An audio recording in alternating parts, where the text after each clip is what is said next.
Jeudi, donc, nous serons amenés à défendre une proposition de loi qui nous provient du Sénat, dans le but d'éradiquer les frelons asiatiques sur notre territoire, qui sont déjà présents maintenant depuis près de 20 ans, et qui aujourd'hui, il nous faut avoir une action coordonnée à l'échelon départemental, mais qui soit d'ordre national. Donc ce sera tout l'objet de ce débat, qui, je l'espère, sera enrichissant et fructueux pour une application la plus rapide possible.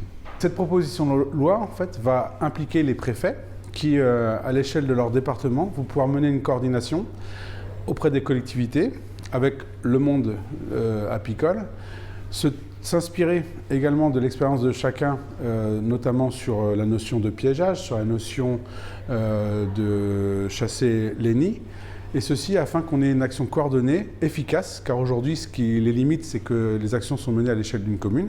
Demain, c'est d'avoir un échelon départemental qui s'investisse sur ce problème d'éradication, car l'objectif pour pouvoir faire en sorte que la population des frelons asiatiques diminue, il est vraiment très haut, puisqu'il faudrait détruire 85% des nids pour y arriver. Et on connaît l'enjeu majeur que peuvent avoir les rôles des abeilles.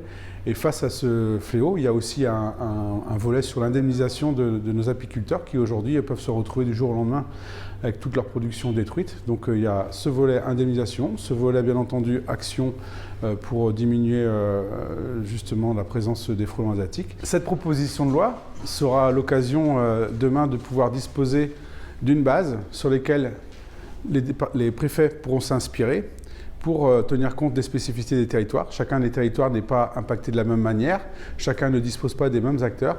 L'idée, c'est d'avoir une action la plus efficace à l'échelle départementale et s'enrichir de l'expérience de chacun.